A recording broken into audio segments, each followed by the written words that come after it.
చూపించండి సార్, చూపిస్తాను. ఫస్ట్ ఆంధ్రజ్యోతి అంతా ఆల్ఫాబెటికల్ ఆర్డర్లో వచ్చింది. ఏబిఎన్ ఉన్నారా వాడికి అప్రోచ్ అయ్యారు అప్పుడే మాకు చేసి మన స్టిక్కర్లు నువ్వు కానీ చేసినట్టు దొరికామంటే కేసు పెట్టి లోపలేస్తా అని చెప్పాను. అది సార్ చేయాలి సార్, లేకపోతే దీన్ని కూడా మిస్యూజ్ చేసేవాళ్ళు చాలా మంది ఉన్నారు.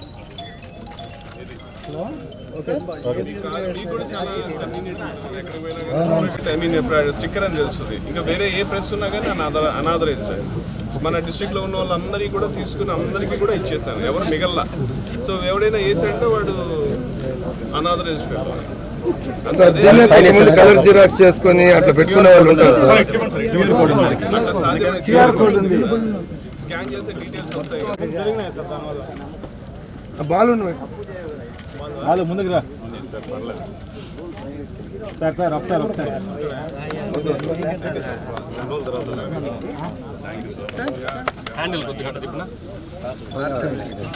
వేసుకోవడం వల్ల ఏం సార్ ఉపయోగం సార్?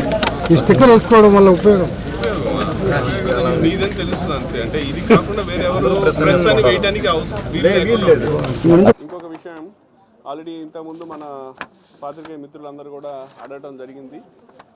చాలామంది వ్యక్తులు అనధికారికంగా ప్రెస్ కాకపోయినప్పటికీ, మీడియా కాకపోయినప్పటికీ ప్రెస్ అనే స్టిక్కర్లు పెట్టుకొని వెహికల్స్లో తిరగటం.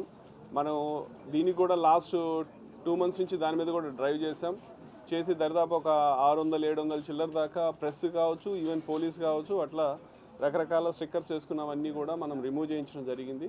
సో ఆ రోజు మనము మాట్లాడిన తర్వాత యూనిఫామ్గా తిరుపతి పోలీస్ నుంచి పాత్రికేయ మిత్రులందరికీ కూడా ఒక కైండ్ ఆఫ్ స్టిక్కర్ ఇచ్చినట్లయితే అది అందరికీ కూడా అనువుగా ఉంటుంది. ఈవెన్ మా పోలీసు కూడా చూసినా కానీ పలానా వెహికల్ ప్రెస్దని మనకు ఐడెంటిఫై చేయడానికి వీలుంటుంది. దానివల్ల చాలా సౌలభ్యాలు ఉన్నాయి. మీకు ఎక్కడైనా కానీ ఏ ప్రోగ్రామ్కి వచ్చినా కూడా మీకు ఫెసిలిటేట్ చేయడానికి అవుతుంది. ఎన్ఫోర్స్మెంట్ చేసేటప్పుడు కూడా మీకు కూడా అసౌకర్యం లేకుండా ఉంటుంది, మాకు కూడా ఎటువంటి ఇబ్బంది లేకుండా ఉంటుంది. సో ఈ విధంగా చూసి ఆ స్టిక్కర్స్ కూడా మనం ఈరోజు డిజైన్ చేసి ఆ స్టిక్కర్స్ అన్నీ కూడా ఈరోజు పాత్రికేయ మిత్రులకు ఇవ్వడం జరుగుతూ ఉంది. సో దాని మీద QR కోడ్ పెట్టాము. ఆ QR కోడ్ స్కాన్ చేసినట్లయితే ఆ పర్సన్ యొక్క, మీడియా పర్సన్ యొక్క మొత్తం వాళ్ళ డీటెయిల్స్, ఏ మీడియా హౌస్కి వర్క్ చేస్తున్నారు, ఏ పేపర్కి వర్క్ చేస్తున్నారు అనే డీటెయిల్స్ కూడా దాంట్లో పొందుపరచడం జరిగింది. ఇది ఒక మంచి ఇనిషియేటివ్. సో దీనికి అంగీకరించి ముందుకొచ్చిన పాత్రికేయ మిత్రులందరికీ కూడా మా తిరుపతి పోలీస్ శాఖ నుంచి వాళ్ళకి ప్రత్యేకమైన ధన్యవాదాలు తెలియజేస్తున్నాను. Thank you.